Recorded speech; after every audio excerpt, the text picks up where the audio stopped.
Hi, everyone. Welcome to Spill the Tea Radio, where we interview awesome singer-songwriters and those who influence their lives.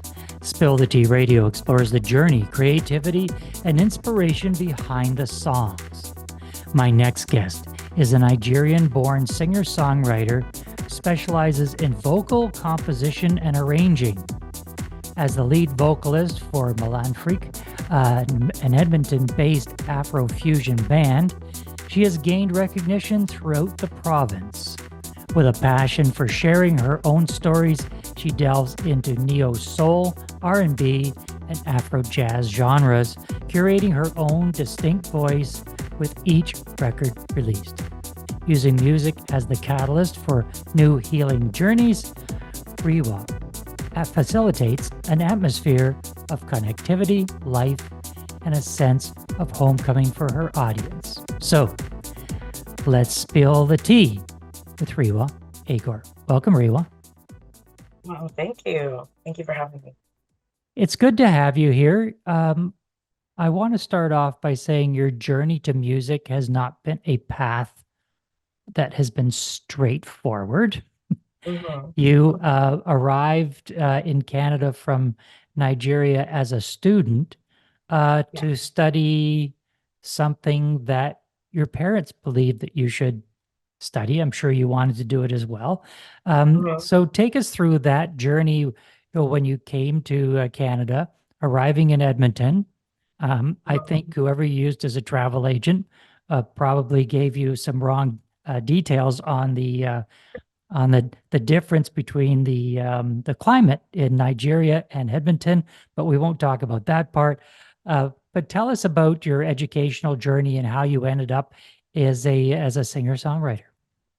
Right. So my family is very musical. So like I've always been involved with and around different kinds of music. But I never really had the avenue or the time to explore that in Nigeria because I was really young. I was a kid in high school at the time. So I moved to Edmonton in 2015 for school at the U of A, and I um, started in computing science, wasn't really liking it or doing well. I was an honor student. And then I switched to criminology later on, and that's what I ended up graduating with. But while in school, I met my good friend, Lucian Mascombe, who is now the bass player for Melafrique. But Lucian and I started out just like auditioning and playing for student groups on campus. Um, I think the first one we played for was African Students Association at the time. I don't know if it still exists today, but that was the first student group we played for. And then from there, another student group heard about us and really liked us and invited us. And then other groups would invite us for different things. And that's kind of how it started. And honestly, I don't think I've had to look for shows since like 2017 because people would just like by word of mouth or by attending a show where we performed, they would just like refer us to other people and then people contact us and things like that. Um, so in 2015 was when I moved here and that was when I did my first performance. And by the next year, my band was formed. And we've been, doing many, many big things since then. So it's been very exciting. But yeah, I when I moved here, I knew I wanted to do music, but I didn't know how it was gonna happen. So like I think meeting the Sean was really the, the catalyst for every other big thing that I've been able to do.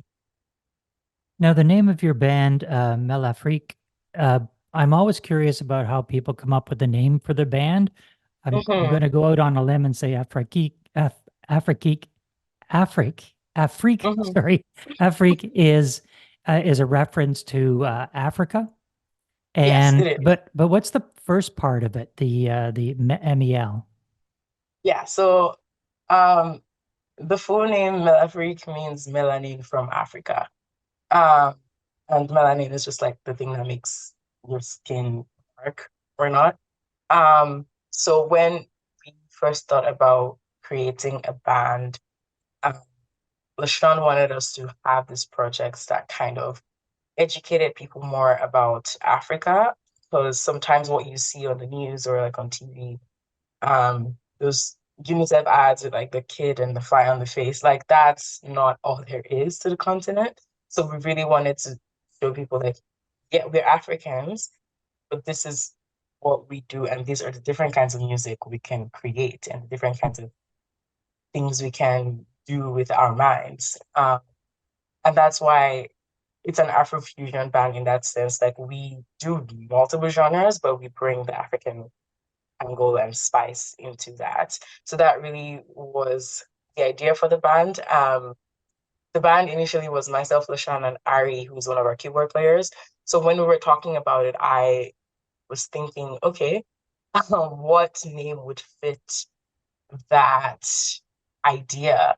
Ari speaks French, so I'm like, okay, we can use like Freak in the name, so Africa in French. Um, and like it just kind of came to me like Melafrique, like melanin Africa. Um, let's Does that kind of make sense? And both of them were like, yeah, yeah, that's the name. That's kind of how the name came to be. Um, and like we just like kind of stuck to it before we did any research or like see if anybody else had the name. Luckily, there weren't any other bands that had the name, but like there are a few people online who I think one was a hair store or something that was using the name, and there was another person that had the exact name we wanted to use on Instagram, so we had to switch it up a bit. But that's how Melafrique stuck, and I'm glad it did because like it's such a unique kind of like identity. And how about the Afro-jazz? When Mm, North American and I guess Europeans think about jazz, we conjure up in our mind one particular type of music, and of yeah. course, we've got soft jazz, we've got American standards. Hmm. What is Afro jazz to you? Yeah. So um, when I think of Afro jazz, I think of like as early as like Fela Kuti all the way to Asha, who is like one of my musical heroes.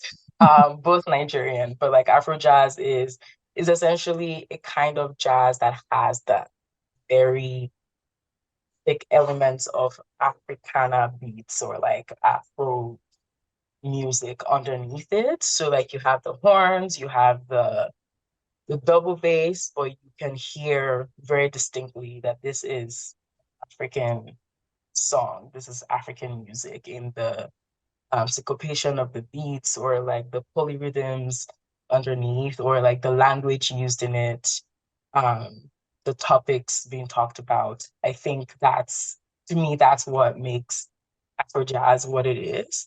Mhm. Um, because yeah, when you hear jazz, like you know what you're picturing when you hear jazz. Now think about that and think about like extra polyrhythms and extra African rhythms and um percussion and syncopation and that. I think that's what the combo is in my head.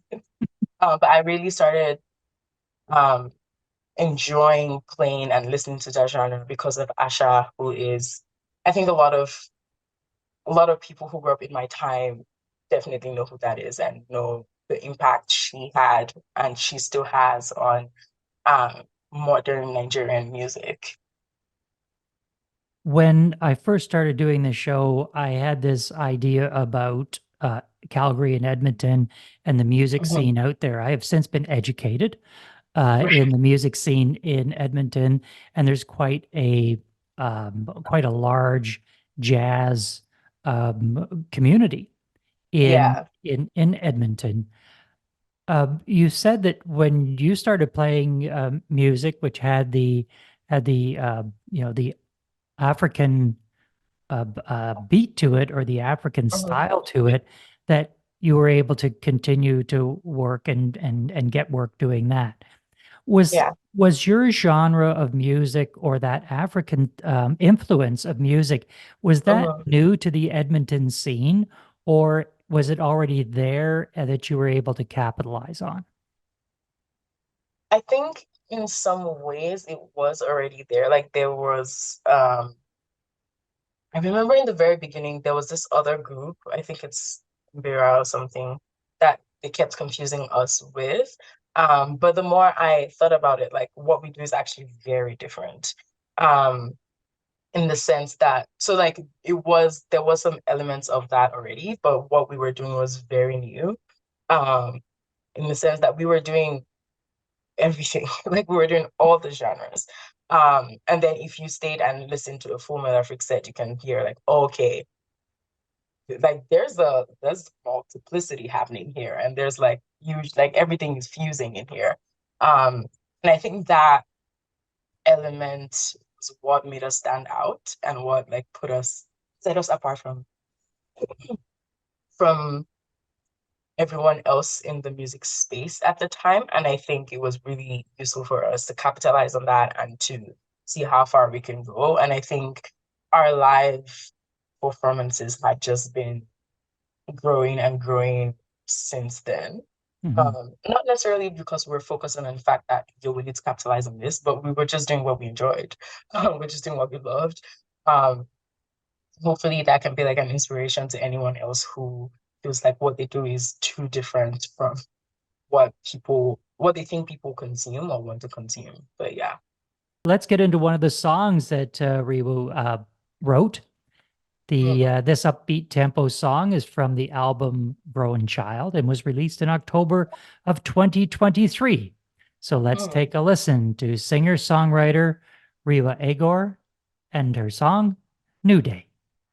It's a new day to be new. It is a new day to be true to myself.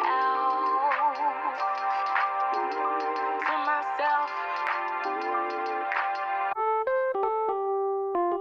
Daily, lately I've been steady, living, I've been seeing new things, new reasons to be me, introspective, looking within for my truths. Intentionally I'm growing, wholesomely and daily, daily. It's a new day.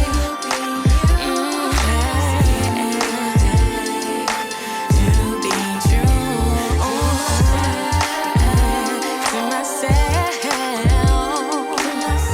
to myself, yeah.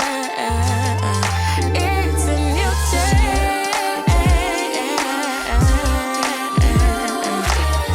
It's a new day to be true to myself, yeah.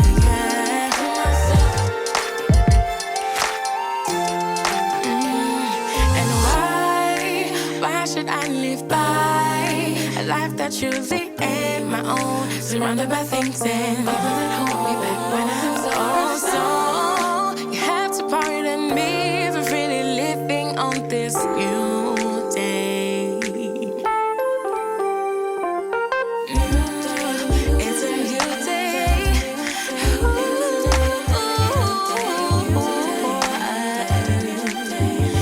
It's a new day. A new day. New day. New day. New day. It's a new day. To be true to myself. Yeah. Oh, to myself. It's a new day.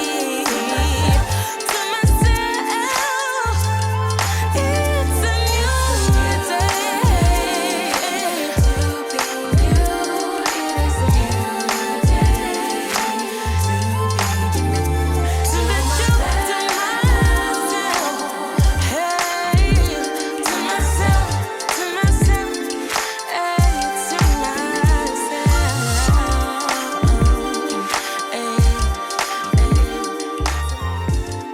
That was New Day by Riwo Egor. Riwo, what was the inspiration behind that song? First of all, tell us a little bit about the song. What were you trying to get across? What was the messaging you were getting across? And then what was the inspiration in your headspace to write this song? Right. So New Day is about starting each day with a new perspective, with a fresh idea. Starting each day and treating it as new, treating it as a clean slate. Not worrying about what anyone else is doing or what the world thinks or what the world dictates that a day should look like, but having your own control and your own being present in your as your day begins, as your new day begins. And I've had people interpret it in so many different ways, but that was what my message was to the people. Was essentially, with every new day, it's a chance to be new. It's a chance to be true to yourself. It's a chance to dictate what your day is going to look like, what your fresh start is going to look like. New Day is actually one of those songs that I wrote in the shower. I remember As you were starting your day. yeah, exactly. And like literally starting my day. I remember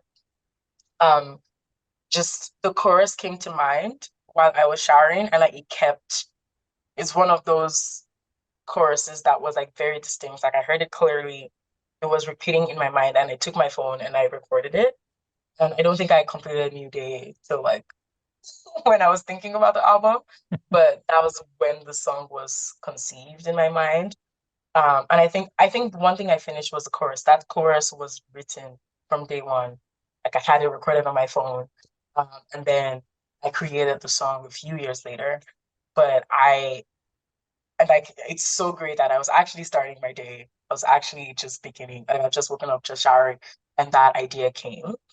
But like it's what I like about it. Like it's very fun. It's very like upbeat, peppy. But it also has a really good. I think what is a really nice message behind it. So how do people find out more about you? Any gigs, tours, concerts, your new music coming up? What's the website, streaming services, and your socials? Hey, my website is riwoegor.com. So RIWOEGOR.com. And my Instagram is Riwo Egor. I'm also Riwo Egor on TikTok. On streaming platforms, it's just Riwo, IWO. And yeah, like I don't think there are many people that use that name on like Spotify and Apple Music, but you can put Riwo Grown Child, which is my first album, if you want to find me specifically. And you can find out about my shows mostly from my website and my Instagram. Those are the two things I use mostly. And then my email is on there as well, like if you want to reach out to me. We have been in conversation with Riwo Egor. Riwo, thanks for being with us today. Thank you so much for having me. Thank you.